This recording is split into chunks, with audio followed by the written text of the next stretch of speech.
Hello and welcome to Confessions of a Sinner.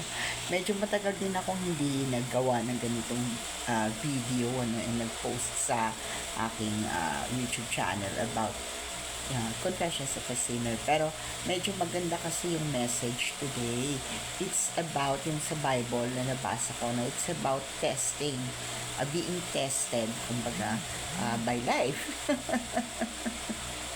Being tested by life. Alam niyo naman, life is sometimes cruel, no?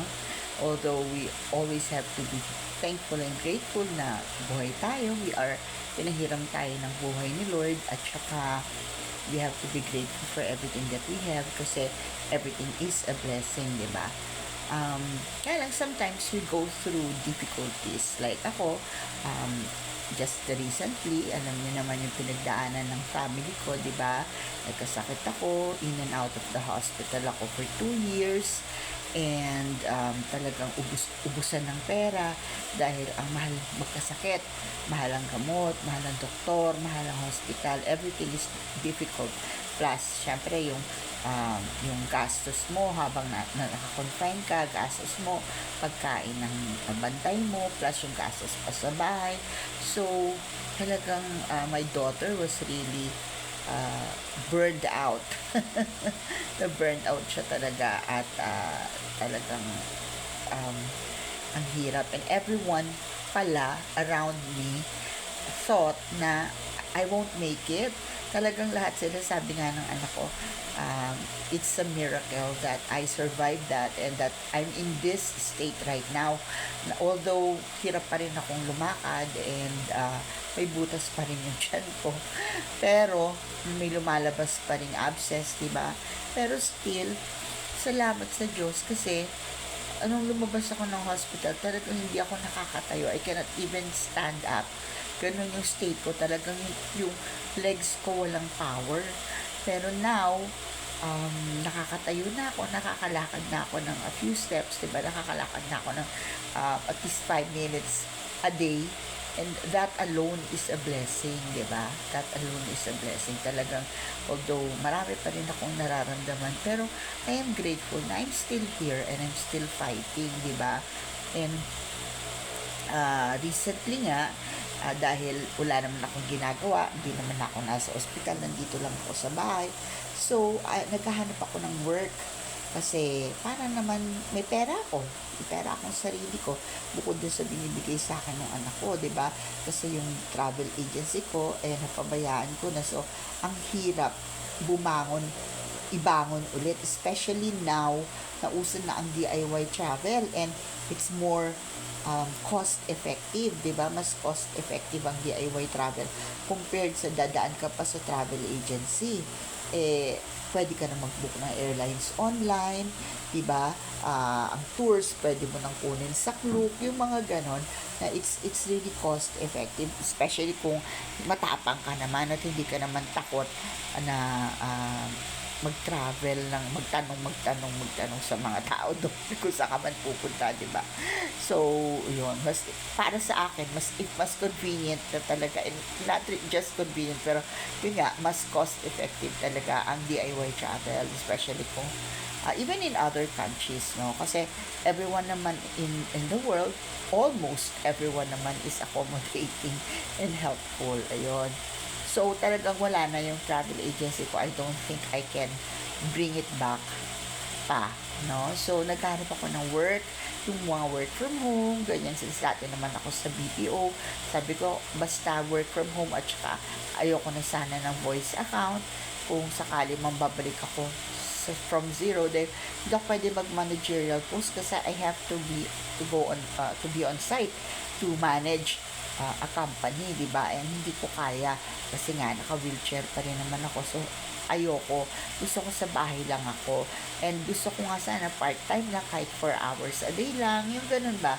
Para hindi ako masyadong matotoxic, at saka hindi ako mai-stress kasi masama ako ma-stress, diba? Alam niyo, may sakit pa, hindi natin alam, baka magkaroon ako ng complication.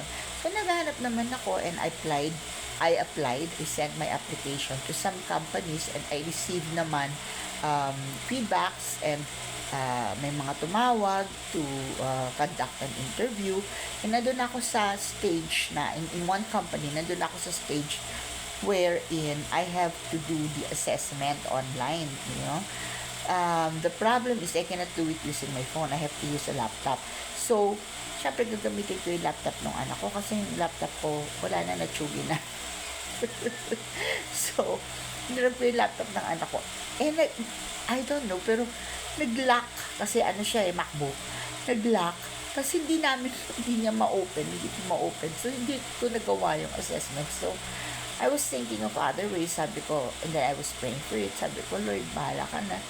Bigyan mo ko ng income. Sabi ko, para naman may sarili akong pera, kahit pa paano, may panggastos ako, pambili ng mga gusto ko, or kung sobra naman siya, or medyo malaki yung magiging income, edi at least makakatulong ako sa bahay, matutulungan ko yung anak ko, di ba? I was praying for it. And then, last Saturday, I was out with my friend, my best friends, nung nasa Pasig kami. Bigla ko naka-receive ng email from PayPal na meron daw akong pera pinadala ng Facebook. Hindi siya malaki, mind you. It's just maliit lang siya. Almost kasing amount siya ng allowance na binibigay sa akin ng daughter ko weekly. Pero natuwa talaga ako kasi when I check my PayPal and nandun nga yung pera, I heard the voice of God in my heart saying na sa akin galing yan. Alam mo yon. And I knew then na sinasabi niya sa akin na ito yung gawin mo. Mag-vlog ka. Gumawa ka ng content kasi dito kita nilalagay. Sabi niya, kasi pinagpipray ko rin. Sabi ko, Lord, ano pa ba yung purpose ko sa mundo? Parang papaskip na lang ako dito. Hindi naman ako nagtatrabaho. Tapos, wala na akong ginagawa. And then sinabi niya sa akin yun, gumawa ka ng content. And then I realized, dahil hindi ko kumain sa labas, yun nga, so nagre-review ako ng mga restaurants, diba? I give an honest review dahil hindi naman sponsored yung mga pinupuntahan kong restaurants. So, I give an honest review on restaurants na napupuntahan ko. Plus, on top of that, meron akong confession sa sinner. Tagal ko nang hindi inasikaso, which is my way of sharing a little bit of my life. Diba? A little bit of my life. And how God touched me, and how God spoke to me, and how God guided me, diba? And led me through His plan, through His promise. Ayun, sabi nga, you can plan your steps, but God will always direct your ways. And God works in mysterious ways, totoo. Kasi noon nainggit ako kay Sarsa Emmanuel dahil nagchikahan kami, kumikita na nga siya sa mga content niya. Sabi ko, how do you do that? Ba't hindi ako kumikita? Ganyan. So, nung bigla na lang, hindi ko alam what happened. Bigla ako binayaran ng Facebook. So, natuwa ako. It inspired me to do more videos. And, ayun, I know that this is what God wants from me. My confessions of a sinner. Diba? Kaya, thank you, Lord. And the message is, kahit anong plano gawin mo, anong gusto mong mangyari sa buhay mo, just pray, surrender it to God, believe, and wait. Kasi He always answers, and God is always good. And remember, walang kayang magmahal sa'yo pagkatumbas ng pagmamahal ng Diyos sa'yo. God loves you. Thank you for watching. God bless you. Napakahaba na naman ng video natin. And I'll see you again next time. Bye!